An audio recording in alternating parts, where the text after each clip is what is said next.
ഹലാലായ കള്ളറങ്ങും. ഇപ്പൊ എന്തേ എല്ലാ ചിക്കനും ഹലാല് തന്നെ. ചിക്കൻ ഒട്ടിച്ചാൽ ഹലാലായി പോയി. ഇനി ഹലാലായ പന്നി മാംസം ഇറങ്ങുമോ അറിയില്ല. മഅദല്ലാഹ്. ചിക്കൻ ഒട്ടിച്ചാൽ ഹലാലായി പോയി, ബോർഡ് വെച്ചാൽ ഹലാലായി പോയി. എന്തേ കാരണമെന്നറിയുമോ? ഞങ്ങൾ ഇങ്ങനെ ഹൈവേയിൽ പോകുമ്പോ സ്ഥിരം യാത്രക്കാരെന്ന നിലക്ക് പല പല കടയുടെയും ബോർഡ് കാണുമ്പോൾ ഇത് മുസ്ലിങ്ങളുടെ കടയായിരിക്കും. എന്തേ അങ്ങനെ നോക്കാനുള്ള കാരണം മറ്റുള്ളവർ ഇവിടെ ജീവിച്ചുകൂടാത്തത് കൊണ്ടല്ല.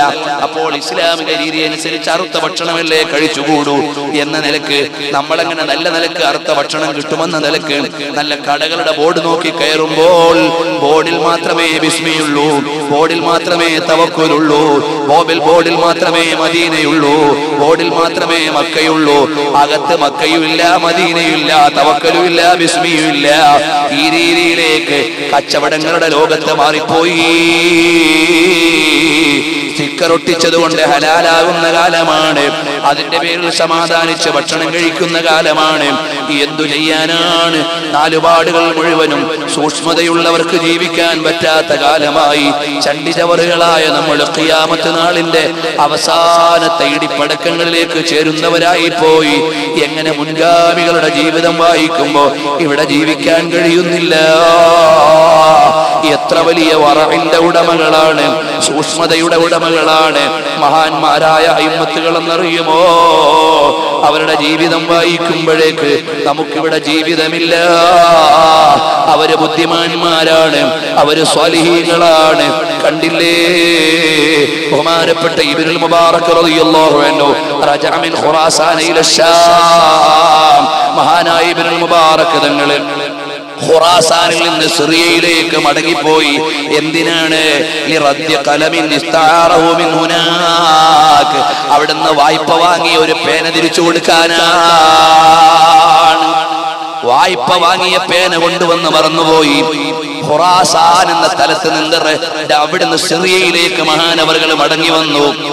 എവിടത്തേക്കാണ്, എത്ര ദൂരമാണ് മടങ്ങി വന്നത്? എന്തിനാണ്? വായ്പ വാങ്ങിയ ഒരു പേന മടക്കി കൊടുക്കാനാണ്. ഇന്ന് കടം വാങ്ങിയാ കൊടുക്കാത്ത സമൂഹമായി പോയില്ലേ? അറബിയെ പറ്റിച്ച് നാട് പറ്റുന്ന ആളുകൾ വന്നുപോയില്ലേ? മുതലാളിയെ പറ്റിച്ച് റിയാൽ വലിക്കുന്ന ആളുകൾ വന്നുപോയില്ലേ? അയൽവാസിയെ പറ്റിക്കുന്ന അയൽവാസികൾ വന്നുപോയില്ലേ? കൂട്ടുകാരികളെ പറ്റിക്കുന്ന കൂട്ടുകാരികൾ വന്നുപോയില്ലേ? മഅദല്ലാഹ്.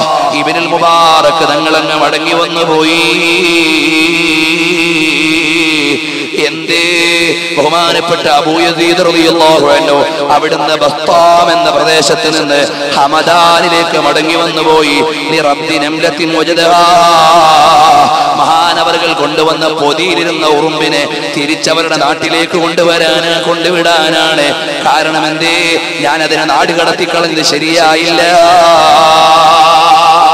ബഹുമാനപ്പെട്ട ഇബ്രാഹിം ഇബ്നു അദ്ഹം റളിയല്ലാഹു അൻഹു ബൈത്തുൽ മുഖദ്ദസിൽ നിന്ന് ബസറയിലേക്ക് മടങ്ങി വന്നില്ലേ ഒരു കാലക്ക തിരിച്ചു കൊടുക്കാൻ? ഇതുപോലെ എത്ര മഹാന്മാരാണ്, എണ്ണി മഹാന്മാർ എഴുതിയിരിക്കുന്നു അവരുടെ ഗ്രന്ഥങ്ങളിൽ. അവരുടെ വറഉള്ള ജീവിതം പറഞ്ഞു കേൾക്കാൻ പോലും, നമുക്ക് പറയാൻ പോലും അർഹതയില്ലാത്തവരാണ് നമ്മൾ. അല്ലാഹുവേ, ഞങ്ങളുടെ സ്വകാര്യ ജീവിതം നിന്നെ പേടിക്കുന്ന ജീവിതമാക്കണം റഹ്മാനേ. തഖ്വയുള്ള ഖൽബ് തരണം റഹ്മാനേ. വഅദ് പറയുന്ന ഞങ്ങൾ കൂടുതൽ പ്രതിക്കൂട്ടിലാണ്. വൈറൂതഖീൻ യഗ്മുറുൻ നാസ ബിത്തുഖാ തബീബു യുദാവിൻ നാസ വഹുവ അലീലു. തഖ്വയില്ലാതെ വഅദ് പറയുന്നവൻ രോഗിയായ ഡോക്ടറാണ്.